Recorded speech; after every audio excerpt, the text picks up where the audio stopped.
سورہ نساء کی آیت نمبر 5 ہے۔ اعوذ باللہ من الشیطان الرجیم، بسم اللہ الرحمن الرحیم۔ ولا تؤتوا السفهاء أموالكم التي جعل الله لكم قياما وارزقوهم فيها واكسوهم وقولوا لهم قولا معروفا۔ صدق اللہ العظیم۔ اور مت پکڑاؤ بے عقلوں کو اپنے مال، وہ مال جن کو بنایا ہے اللہ نے تمہارے لیے گزارے کا سبب، اور ان کو اس میں سے کھلاتے اور پہناتے رہو اور ان سے معقول بات کہو۔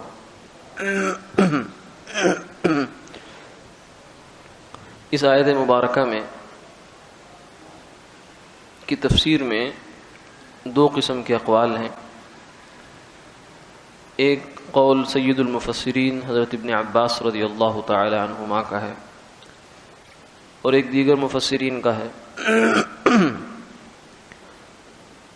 دیگر مفسرین تو یہ فرماتے ہیں کہ یہاں بات چل رہی ہے پیچھے سے یتیم بچوں کی، کہ جو کسی کی زیر کفالت ہوتے ہیں، کسی رشتہ دار کے، کسی ولی کے، نگران کے، تو ان کے بارے میں یہ فرمایا گیا کہ جب تک وہ بڑے نہ ہو جائیں اور سمجھدار نہ ہو جائیں، اپنے اچھے برے کی تمیز ان کو پیدا نہ ہو جائے، اور مال کو برباد کر دینے کی جو عمر ہوتی ہے انسان کی اس سے نکل نہ جائیں، اس وقت تک ان کو ان کے مال نہ دو، تاکہ ایسا نہ ہو کہ وہ مال ضائع کر بیٹھیں تو پھر کل کو مصیبت پھر تمہارے گلے پڑے گی۔ جو مال تھا وہ بھی ہاتھ سے جائے گا اور پھر کل کو کفالت پھر تمہیں کرنی پڑے گی۔ تو اس لیے فرمایا کہ اس میں ان کا تذکرہ ہے، اور اسی کی نسبت سے یہ ہے کہ پھر ان کو اس میں سے البتہ کھلاتے رہو، پہناتے رہو، اور اگر وہ مال کا تم سے تقاضا کریں تو بھلے طریقے سے ان کو ٹال دو۔ ایک مطلب تو تفسیر کا یہ ہے، آیت کا یہ ہے۔ دوسرا مطلب حضرت ابن عباس رضی اللہ تعالیٰ عنہ سے مروی ہے، وہ یہ ہے کہ یہ آیت مطلق ہے، عام ہے، یہ یتیموں کے ساتھ خاص نہیں ہے، بلکہ یہ ہر اس بندے کے لیے ہے، ہر اس موقع اور سچویشن کے لیے ہے کہ جہاں جو نادان یا کم فہم آدمی آپ سے مطالبہ کرتا ہے کہ مجھے مال دیں، میں نے تجارت کرنی ہے، میں نے کام کرنا ہے، میں نے ذمہ داری سنبھالنی ہے، بھلے وہ بیوی ہو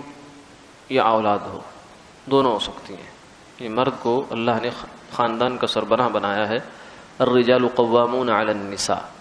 بما فضل اللہ بعضهم علی بعض وبما انفقوا من اموالهم۔ فرمایا کہ مرد وہ عورتوں پر نگران اور قیم ہیں، ذمہ دار ہیں، دو وجہ سے۔ ایک تو اس وجہ سے کہ اللہ نے ان کو فضیلت بخشی ہے، صنفی امتیاز اور صنفی جو فضیلت ہے وہ اللہ کی دی ہوئی ہے، وہ تو کوئی اس کو بدل نہیں سکتا۔ اور دوسری وجہ یہ ہے کہ بما انفقوا من اموالهم، کہ انفاق یعنی خرچ کرنا، مال کمانا، لانا اور ضروریات میں خرچ کرنا، کفالت کرنا، یہ مرد کا ذمہ ہے۔ تو اس لیے یہ دوسری وجہ ہے اس کے نگران اور ذمہ دار ہونے کی۔ تو فرمایا کہ جب ایسی صورتحال ہو اور تم سے بیوی مطالبہ کرے کہ مجھے پیسے دو، خرچے کے نہیں، خرچہ تو فرض ہے، وہ تو دینا پڑے گا۔ اسی طریقے سے گھر بار کا جو خرچہ وہ بھی، اس کے علاوہ جو تجارت یا بڑی مقدار مال کی بعض اوقات زندگی میں وہ کہیں گے کہ اب آپ جو ہے وہ آپ کی عمر زیادہ ہو گئی ہے، اب ہم سمجھدار ہو گئے، اب آپ ہمیں دے دیں سب کچھ، لیکن آپ سمجھتے ہیں کہ اگر ابھی ان کو مال دیا جائے گا تو یہ تو اجاڑ دیں گے، تو اس موقع پر ان کو مال نہ دو۔ کیوں؟ اس لیے کہ التی جعل اللہ لکم قیاما، کہ یہ مال اللہ کی وہ نعمت ہے کہ جس کی بدولت تمہاری زندگی کا پہیہ چل رہا، تمہاری گزر اوقات اس سے ہو رہی ہے۔ اگر یہ نہیں ہوگا تو زندگی بڑی مشکل میں پڑ جائے گی۔ اگر مال نہ ہو تو زندگی کے جس وقت نظام ہے، یہ دنیا کا اللہ نے ڈیزائن ایسا رکھا ہے کہ مال نہیں ہوگا تو کپڑا کہاں سے خریدیں گے نماز پڑھنے کے لیے؟ پانی کہاں سے میسر کریں گے اگر پیسہ نہیں ہوگا تو، اور کھائیں گے کہاں سے زندگی کو باقی رکھنے کے لیے، اور سردی گرمی سے بچنے کے لیے سر کہاں چھپائیں گے؟ تو یہ ساری چیزیں، ساری ضروریات اللہ نے جوڑ دی ہیں، پیٹ کی بھی جسم کی بھی، یہ سب کو پورا کرنے کے لیے اللہ نے مال رکھا ہے، دولت رکھی ہے۔ تو فرمایا کہ یہ تمہاری بنیادی وہ ہے، تو اس کو نہ اجاڑو، تمہارے گزارے کی جو چیز اللہ نے تمہیں دے رکھی ہے ایسے بے وقوفوں کے ہاتھ میں دے کر، نادانوں کے ہاتھ میں دے کر اس کو ختم نہ کر بیٹھو۔ ہاں یہ ضرور ہے کہ ان کا تمہارے ذمہ حق ہے، وارزقوہم فیہا، اس مال کو تجارت میں لگاؤ اور اس میں سے ان کے خرچے پورے کرو۔ یہاں ایک بڑا باریک نقطہ ہے، وارزقوہم منہا نہیں فرمایا، وارزقوہم منہا کا مطلب ہوتا ہے اس میں سے ان کو کھلاؤ، وارزقوہم فیہا فرمایا کہ اس میں تجارت کر کے، سرمایہ کاری کر کے، اس کو بڑھا کر پھر ان کو کھلاؤ اس میں سے۔ یعنی مقصد یہ ہے کہ مال کے جو اصل ہے، راس ہے، اس کو نہ چھیڑو، بہتر ہوگا تمہارے لیے۔ یہ گویا کہ ایک مشورہ ہے، یہ کوئی فرض واجب نہیں ہے، اگر برے حالات خدا نخواستہ آتے ہیں تو راس میں سے بھی انسان لے سکتا ہے، لیکن سمجھداری کا طریقہ یہ ہوتا ہے کہ آدمی اپنے کاروبار کے اصل میں سے نہ نکالے۔ یہ ایک تاجرانہ سمجھداری کی بات بھی ہوتی ہے، کیونکہ اصل کو جب ہاتھ لگ جاتا ہے تو پھر وہ رکتا نہیں ہے، پھر اس کی کوئی حد نہیں ہوتی۔ ہاں جو نفع ہے اس کو استعمال کرتا رہے۔ تو اس لیے فرمایا ورزقوہم فیہا، فرزقوہم فیہا، اس میں ان کو رزق کھلاؤ، یعنی اس کو لگا کر اس میں سے نکال کر کھلاؤ، نہ کہ خود اسی کو کھانا شروع کر دو۔ وکسوہم، کھانا پہنانا، یہ دو، کھانا پینا اور لباس، یہ انسان کی جو ضرورتیں ہیں، فرمایا یہ کرو۔ وقولوا لہم قولا معروفا، اگر وہ تمہیں کہیں کہ ہمیں دو، مال دو، تو پھر آپ کہو کہ یہ سب کوئی بھلی بات کہہ دو، زیادہ تلخی کرنے کی، الجھنے کی ضرورت نہیں، کوئی بھلی بات کہہ دو کہ یہ سب تمہارے ہی ہے، تمہارے لیے کر رہا ہوں، جب تم جو ہے وہ اس قابل ہو جاؤ گے تمہیں دے دوں گا۔ تو اس کو اس لیے بھی فرما دیا، ابن عباس رضی اللہ عنہ فرماتے ہیں کہ تم میں سے کوئی شخص اپنا سارا مال اٹھا کر بیوی اور بچوں کو نہ دے دے اور کل کو ان سے خرچہ مانگتا پھر، کہ یہ جو ہے یہ قلب موضوع ہو جائے گا، یعنی یہ حقائق بدلنے کے مرادف ہو جائے گا کہ جس خرچہ دینا تھا وہ لینے کے لیے اب ان سے مانگ رہا ہے۔ اور بعض دفعہ انسان کو شرمندگی بھی ہوتی ہے، جھجک ہوتی ہے، حیا ہوتی ہے، کیونکہ اولاد کو والدین سے مانگنے میں کوئی جھجک نہیں ہے، ایک نظام ہے، وہ تو کچھ بھی ہوگا تو کہیں گے بھائی دو، آپ کو گنجائش دو، لیکن والد کو بیٹوں سے کرایہ مانگتے ہوئے بھی شرم آتی ہے، ایک فطری چیز ہے، تو اگر مانگیں گے تو پھر بھی مشکل سے۔ اور دوسری بات یہ ہے کہ والدین کو اولاد کو دینا، والدین کے لیے اولاد کو دینا آسان ہوتا ہے، کیونکہ وہ شروع سے ایک نظام چل رہا ہے، دینے کی عادت پڑی ہوئی ہے، لیکن اولاد کو والدین کو واپس لوٹانا یہ ذرا مشکل ہو جاتا ہے، کیونکہ ان کے لیے پھر آگے دوہری ذمہ داری بھی ہوتی ہے، اپنی اولاد بھی ہوتی ہے، اپنے بیوی بچے بھی ہوتے ہیں، اور ادھر والدین کو بھی دیتے ہیں۔ وہ کہتے ہیں اتنی کیا ضرورت ہے آپ کو، وہ اگر کہے کہ اتنے دے دو، وہ کہے کہ اتنا کیا کرنا ہے آپ نے، میں آپ کو خود ہی چھوڑ آتا ہوں۔ تو یہ ایک بڑی مختلف جو ہے وہ مشکل صورتحال سے آدمی دوچار ہو جاتا ہے جب وہ سارا کچھ اپنے ہاتھ سے نکال دیتا ہے۔ وہ کہتا ہے کہ بس اب میں تو اللہ اللہ کروں گا، ظاہر ہے کہ صرف اللہ اللہ سے تو بھی وقت نہیں کٹتا نا،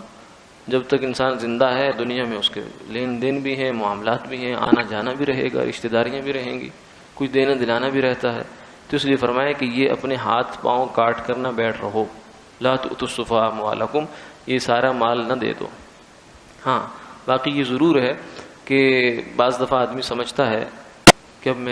مجھے مطلب سارا کچھ اپنے ہاتھ میں ہی رکھنے کی ضرورت نہیں ہے، یہ بھی اس میں سمجھ میں آتی ہے کہ ساری زندگی بالکل قبر کے آخر کنارے تک بھی سارا مال سنبھال کر رکھنا کوئی ضروری نہیں ہے۔ ہاں آدمی حالات کے حساب سے ساری چیزوں کو اچھی طرح سوچ کر سمجھ کر مشورہ کر کے کسی سے پھر کوئی اس سلسلے میں قدم اٹھائے۔ اگر زندگی میں وہ اپنی اولاد کو دینا چاہتا ہے کچھ اور اپنی وراثت زندگی میں تقسیم کرنا چاہتا ہے، بعض دفعہ ہوتا ہے کہ بعد میں جھگڑے نہ پڑ جائیں، تو پھر اس کے لیے بھی شریعت نے ایک راستہ رکھا ہے، اصول دیا ہے، رہنمائی دی ہے۔ وہ یہ ہے کہ زندگی میں اگر بندہ اپنی جائیداد یا وراثت تقسیم کرنا چاہتا ہے تو بہتر تو یہ ہے کہ اپنے لیے، اپنی اہلیہ کے لیے، اگر وہ حیات ہے، بیوی ہے، اس کے لیے ایک شیئر رکھ لے،